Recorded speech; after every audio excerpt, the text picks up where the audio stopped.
Boa tarde. Eu vou me ater ao texto porque, mais uma vez, eu escrevi uma coisa que eu acho que ficou um pouco longa. Tenho receio de passar o tempo, como eu sempre faço. E, bom, me apresentar, eu sou Gustavo Bragança, eu estou terminando um doutorado. Esse trabalho que eu vou apresentar é um texto um pouco anotado, não é exatamente fechado, mas é um dos pontos que me interessam, um dos autores que eu trabalho, que é o Valence Xavier, e um pouco do Seibold.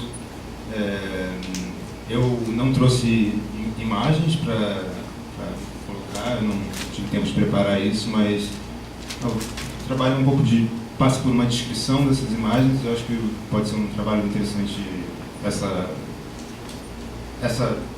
esse processo de descrição, né, do texto, tentando falar da imagem, mas, enfim, eu vou o texto, senão vou me perder. Este trabalho caminha ao redor de algumas imagens peculiares fotográficas, imagem arquivo, imagem relíquia, imagem fantasma, fotomontagem e ficção. Não se pretende discutir exaustivamente o estatuto da fotografia, mas discorrer sobre algumas fotos, ou melhor, sobre o uso de algumas fotografias de certo modo incomuns, ou torcidos ao incomum, os participantes num texto desfigurado em imagem na estranha costura literária proposta por Valence Xavier neste e em tantos textos, réplicas e enigmas literários insinuados pelo autor, quase todos os seus escritos a se lançarem para além das palavras.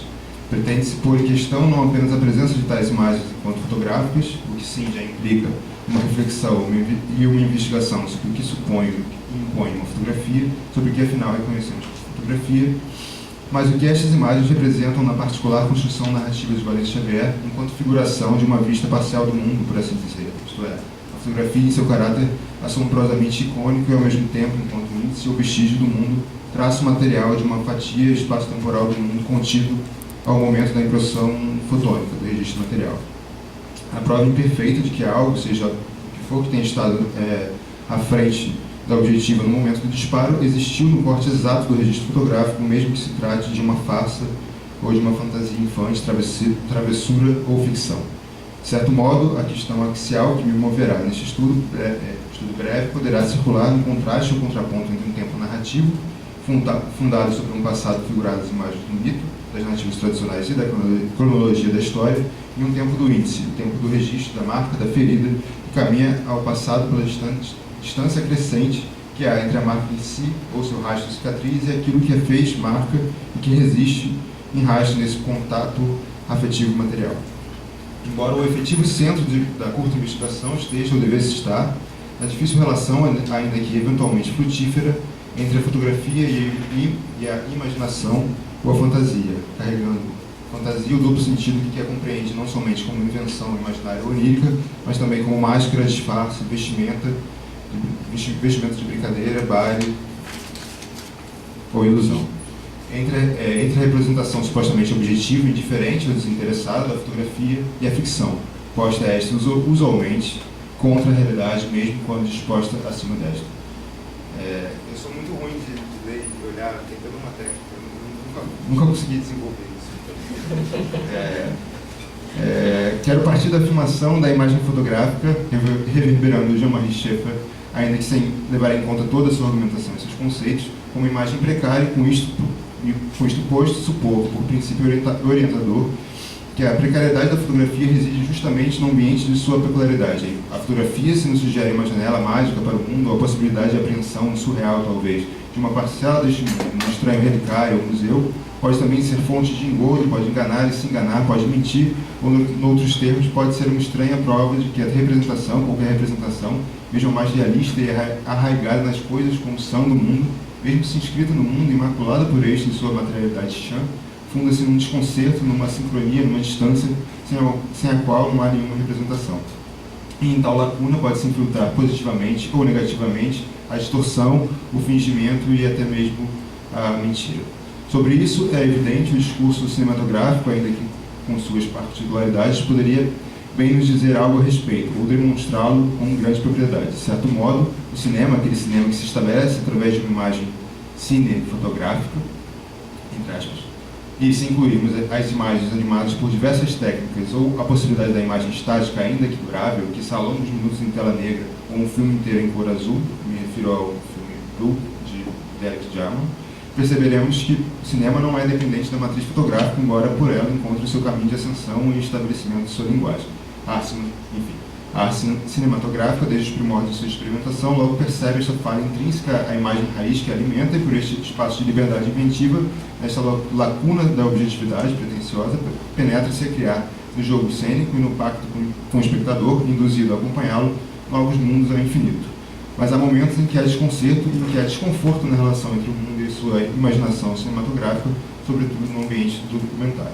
A fotografia estilo, fotografia estática, parece expor, por sua vez, de modo mais explícito e incontornável, esse desconforto. Há algo na imagem estática, um breve registro de um momento limitado ao instante, entre frações de segundo ou poucos segundos, enquanto a cada segundo que se insiste, a imagem tende a se desvanecer, restando apenas, se muito, naturezas mortas entre sombras, riscos ou borrões. Há algo na representação imóvel da impressão fotográfica que a empurra a favor de um suposto realismo, como se houvesse aí, em qualquer desvio desta rota, uma traição ao princípio fotográfico, seu dever, talvez ontológico, de registrar o mundo. Mas por ora, sou eu que já me desvio por demais do rumo nessa apresentação das questões e dos meus interesses, deixando em silêncio aquelas imagens que eu anunciei e evoquei para o primeiro post desse estudo, de poucas páginas e poucos minutos. Entretanto, ainda um desvio introdutório relevante. O segundo momento desta breve investigação, entrelaçado ao primeiro, deverá preocupar-se com a memória e supor uma correlação entre a fotografia e a memória, talvez no que esta também fracasse.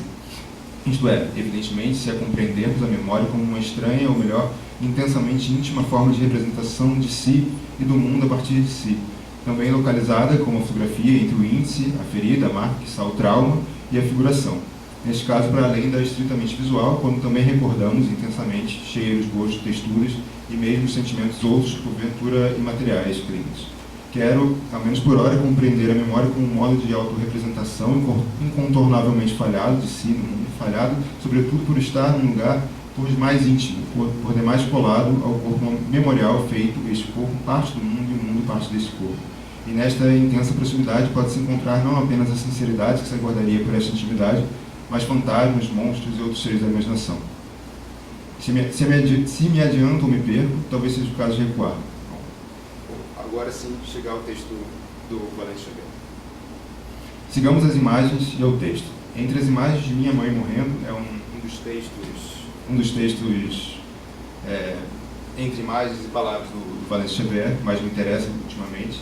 O primeiro registro fotográfico nos mostra um recorte de fotografia, a secção de um trecho, no qual se destaca uma figura em parte indefinida que nos afirma um cachorro, cuja cabeça não será mais do que um borrão. Nosso conhecimento mínimo de fotografia do uso cotidiano compreende que o cão moveu a cabeça no justo momento do registro. O que se registra é o movimento, perdemos a cabeça do cão. É certamente nestas falhas do aparato fotográfico que reside a particularidade da sua imagem.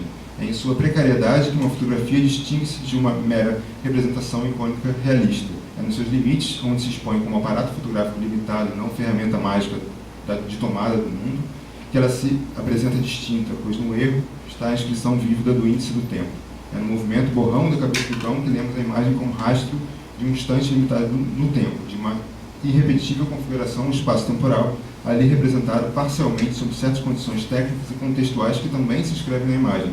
Textura dos grãos, o formato dos pixels, tipo de lente, paleta cromática, assim como o clima do ambiente, sol direto, indireto, tal qual hora do dia, etc. O restante da imagem, cortada na primeira aparição, aparece na figura seguinte. Duas mulheres estão sentadas atrás daquele cão. Vestem lenços ou turbantes improvisados na cabeça e túnicas estampadas. O rosto da mulher à direita está levemente sem nitidez. E é este teor, talvez fantasmático, a me fazer recordar uma fotografia de uma menina com seu cachorrinho em foco doce.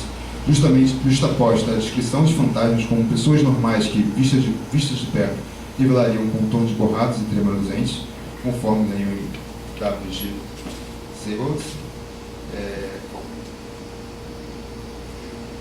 Eu me referi a uma das imagens que o Seibels usa nos seus livros. Bom, seria bom mostrar, mas vamos manter na imaginação. Este ar espectral... e essa descrição do fantasma como pessoas normais, com contornos borrados, tremulosentes, é algo que aparece em pelo menos 2 textos distintos desse autor. E acho que tem a ver com o tipo de imagem fotográfica que ele busca. Bom, vou voltar a isso depois. É este ar espectral que insiste aquela precariedade pulsante na cabeça rastro do cachorro, a explicitação do aparato fotográfico.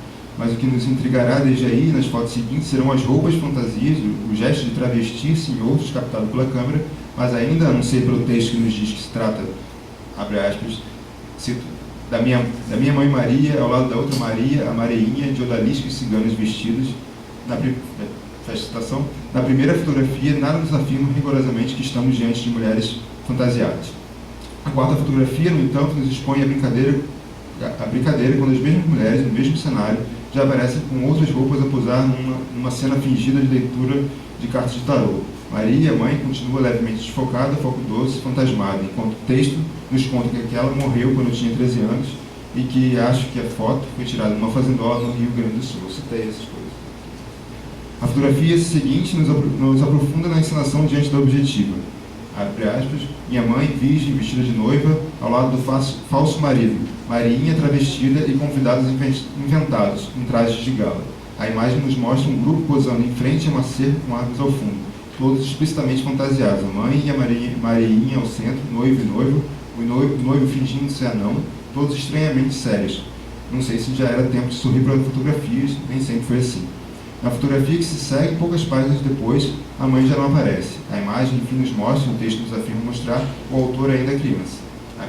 A do meio é a babá, pobre babá. O de Cosaco é meu irmão Griste. Da esquerda sou eu, Aladim, Simba, Saladino, Maktub. Fecha aspas, todos fantasiados, insistentemente fantasiados. O que Xavier parece insistir é na distância entre o corpo fotografado e a sua imagem fotográfica, a sua representação. Em outros termos, o que a fotografia nos proporciona não é um acesso ao corpo do passado, mas efetivamente, por mais íntimo, por mais impregnada pela presença do corpo, no momento da captura da imagem, na inscrição do índice, ainda uma imagem, uma representação, aqui explicitamente evidenciada no gesto de se expor em encenação, de se expor em fantasia, em imaginação. E a memória que guia a narrativa fragmentária do texto em imagens também é lançada a este terreno da imaginação escrita nos corpos. O texto de Xavier, na sua composição visual, textual, entre imagens e palavras, pode ser lido como uma tentativa inevitavelmente frustrada do autor, narrador, de encontrar o corpo de sua mãe, o corpo morrendo e morto entre imagens, nunca suficiente, sempre aquém ou além. Algo escapa aos olhos, escapa à memória, desliza a imaginação. A primeira imagem que nos impressiona na narrativa, apesar de apenas sugerida pelo texto, pelas palavras, é justamente a de uma distorção visual. Cito: minha mãe puxou o menino eu, corpo com corpo, nariz com nariz, olhos nos olhos e me diz: o que você está vendo? 2 olhos se juntando. O meu ou o dela. Depois um olhão só, largo, grande, um só, tomando toda a tela. Uma ilusão, fecha aspas, uma ilusão de ótica. Olhos tão grudados, mesclam 4, os da mãe e os do menino, um só, de tão perto que se vê o olho da imaginação. A segunda imagem é de um corpo nu, corpo de uma ilustração de estudo anatômico, onde remeter à representação de Afrodite. Nas páginas seguintes, depois das fotografias da mãe fantasiada ao lado de Marinha e do menino Valente com a babá e o irmão, este corpo nu e puro, sem sexo, é uma imagem que não representa o sexo da mulher, nos será aberto e exposto quase obscenamente em esquemas anatômicos, ossos, músculos, veias, órgãos internos, para enfim retornar ao corpo puro e virginal ou angelical da Afrodite nua, mas agora já profanado. O texto, sempre versificado, nos conta, ao encontro dessas imagens, a descoberta pelo menino Valente do corpo materno, do corpo feminino e nu, mas também corpo doente, corpo da mãe morrendo, condenada pelos pulmões.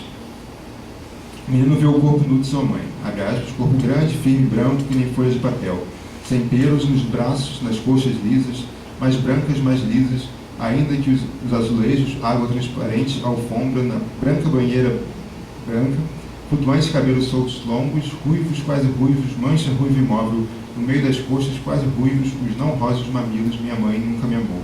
O tempo que fiquei olhando pela porta aberta, o tempo de uma foto, fecha aspas. O tempo de uma impressão fotográfica sobre o corpo e a memória. O segundo instantâneo da memória infante apresenta-se ao ambiente de uma sala de operações. Abre aspas. Não sei por que me fizeram olhar pelo vidro redondo da sala de operações. Eu era pequeno, tive de me erguer para ver o que vi. que não queria ver, costelas cortadas, de sangue cobertas, dobradas para fora, do campo cirúrgico, quadrado de carne, de um pano branco, corpo envolvente. Fecha aspas. A terceira imagem, abre aspas, vi de longe e nem cheguei perto, eu não quis. Minha mãe morta pálida, vestida da alva mortalha, no negro mundo dos mortos, deitada na maca branca, à espera do caixão. No entorno das imagens evocadas pelo texto e daquelas comentadas das fotografias mascaradas e das ilustrações anatômicas, outras imagens emergem. Rastros periféricos do passado referentes tortos e tortuosos da memória. O rótulo do perfume Madeira do Oriente, a pintura da mulher coberta em véu de John Singer Sargent, retirada de um cartão postal, a fotografia de cena de divulgação da estrela Maria Montez, a citação do filme de Lasse Hallström. Nenhuma imagem, nem nas palavras, nem em ilustrações, nem no registro fotográfico da lente objetiva consegue alcançar o corpo da mãe morrendo. O registro mais sincero, mais verdadeiro que sabe, é o do corpo fantasiado, mascarado, fingindo-se outro, expondo-se ainda fotográfico, como imagem e como ficção. Recordo-me sempre das fotografias antigas posadas em cenários montados, talvez à frente de um ambiente bucólico pintado numa tela esticada atrás dos modelos. Modelos imóveis, provavelmente sem esboçar nenhum sorriso no rosto. Fotografias de um tempo em que o registro fotográfico não era exatamente do instante, mas o da paciência. Desde aí, desse lugar, sempre retorno à literatura de W.G. Zebold e, particularmente, há 4 ou 5 fotografias, talvez sejam mais, de meu apreço e interesse acadêmico, dentre as quais poderia por hora citar a fotografia de 3 crianças, certamente também fantasiadas, posando duramente, talvez penosamente, porventura, num estúdio fotográfico à frente de um cenário pictórico, de montanhas e árvores ao longe. A fotografia, supostamente, no jogo ficcional, do jovem Jacques Austerlitz, em que este, vendo-se numa estranha vestimenta branca cheia de bolsas, de chapéu com penas na mão e capa às costas, não pode se reconhecer, sem jamais, como escreve, encontrar o menor indício de si mesmo. E a fotografia, ou melhor, a fotomontagem da queima de livros da Praça de Würzburg, em 1933, explícita falsificação que leva o narrador a afirmar, pela voz de outra personagem, que aquela fotografia manipulada seria, abre aspas, a prova inicial decisiva de que tudo fora falso desde o início, fecha aspas, conforme a tradução da Lia Luft, que foi a primeira tradução que foi feita em um dia mais recente.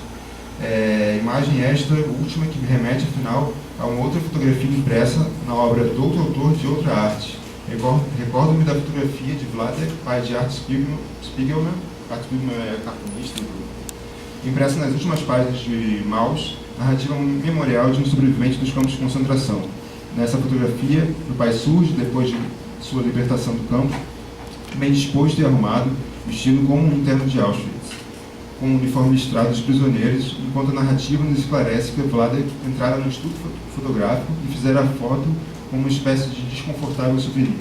Fantasiara-se como um interno e já não mais era sobrevivente que se tornara. Vladek posara por sua vontade de afirmar-se vivo, sobrevivente, em um destes estúdios profissionais, com as roupas limpas do campo, já profanadas à condição de uma desconfortável fantasia. O sobrevivente dos campos mascarado como um interno, estranho índice de uma realidade absurda. Representação imprópria ou impropriedade da representação, sempre deslocada a imagem de seu objeto, sempre em algum fracasso, em erro ou errância. As imagens, ao contrário do que talvez se pudesse esperar, nada ilustram, enquanto também as palavras pouco ou nada esclarecem. Antes, as imagens se contrapõem às palavras, perturbam-se ambas, uma a outra, espelhos partidos, expondo rachaduras e falhas.